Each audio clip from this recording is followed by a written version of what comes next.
What should the NBA do about that blown call?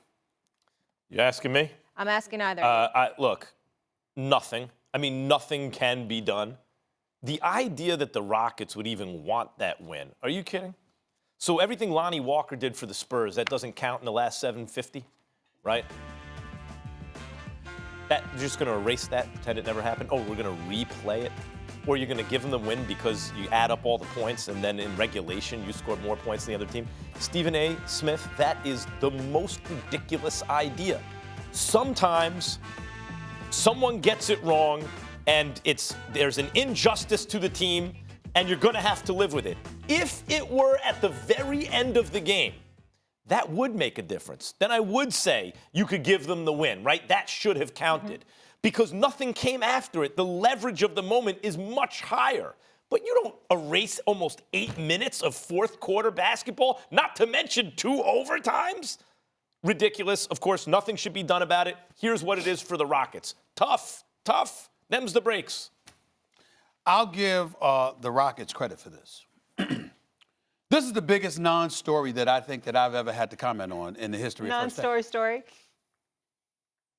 The play took place with over 7 minutes left in the regulation. At the time, the Houston Rockets had a 13-point lead. The Houston Rockets, this is not the Spurs, the Houston Rockets had a 13-point lead. And your star, who had the dunk, it did go in the basket, it was a dunk and what have you. You mean that star that's averaging 39.5 points a game? A 2-point play with 7 minutes left in regulation is what we're talking about here? When you had a 13-point lead? So how do you explain everything else that transpired? The losing of the 13-point lead over the last 7+ minutes, and the double overtime. How do you expect what Walker did, as Max pointed out? It makes no sense whatsoever. I don't even understand how we're talking about this. Some dude named Lonnie Walker, who we respect. He can play. He's in the NBA. Won him the game. He won him the game. Some dude named Lonnie Walker dropped 28 points on the Houston Rockets. You have a 13-point lead at the time of this incident with over 7 minutes left. I don't want to get to how do you even gumption up the nerve to make this a story? And to sit up there and to call the league office about something like this. You had a 13-point lead?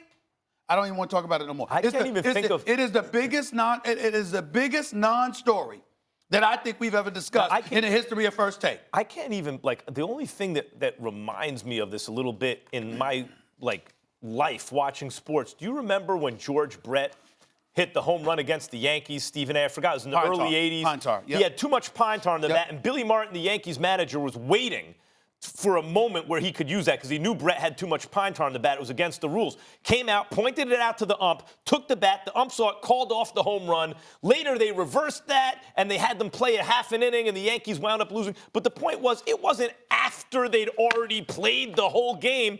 Okay. At the moment, he proved what had happened, everything. If at the moment they looked at replay and said, yes, we got the call wrong, that would be one thing. This is, as they say, ex post facto, and it. So the last time a game was replayed was 07-08. It was the Heat and the Hawks. Shaq was involved in that one. Let me ask you this, Stephen A.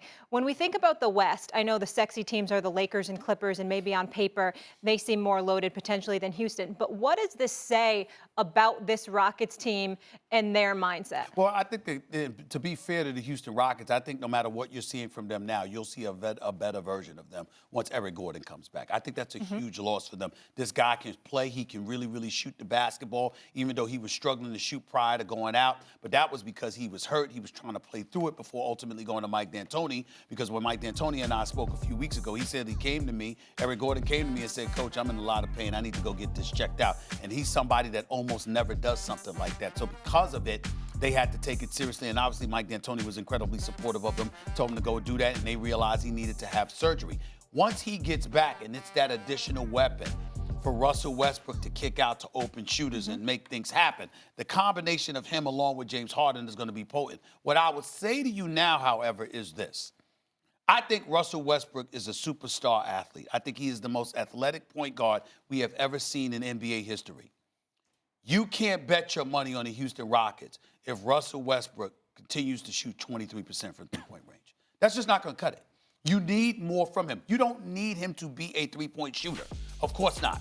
But if you know that you're not going to make most of them, you don't need to take most of them. You need to make sure that you're driving to the basket, you're kicking out to open shooters, or you got that patented pull-up jumper where you look like you're about to attack, and then all of a sudden you pull up and drop a bucket on somebody.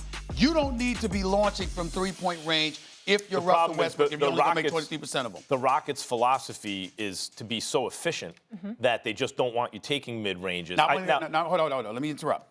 I'm only saying that to say this. Just report it. Mike D'Antoni told me if it's open, that does not apply to Russell Westbrook. Okay, good. He's the one guy that has the license to just be him. Don't feel the need to shoot threes like others do. Yeah, that's what Mike D'Antoni told me. I wonder if Daryl Morey would have something to say about that if he started taking a lot of mid-ranges. But the point, listen, Clint Capella went for 20 and 20. I know it's triple overtime, but like you don't even talk about it. They have a lot of good players, the Rockets. They do.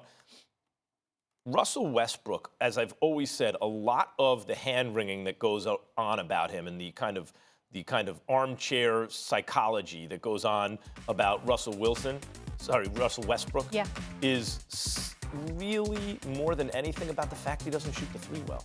If he really shot the three well or even average, we wouldn't be talking about he takes too many shots. We'd be talking about them potentially winning the title. We'd be talking about if Russell Westbrook on a yearly basis shot 37, 38% from three, we would say, is he the guy who's as good as Michael Jordan, right? Like so I don't expect him to continue to shoot 23% from the field. And if you want to look at a bright side for the Rockets, it was an unusual game. As I said, Lonnie Walker drops 28, has a big fourth, all that stuff, and still it was a double overtime loss, even with Harden and especially Westbrook having awful shooting nights and Harden monopolizing the ball. It was still a barely by the skin of their teeth double overtime loss. The Rockets are very good. Thanks for watching ESPN on YouTube. For more sports highlights and analysis, be sure to download the ESPN app. And for live streaming sports and premium content, subscribe to ESPN+.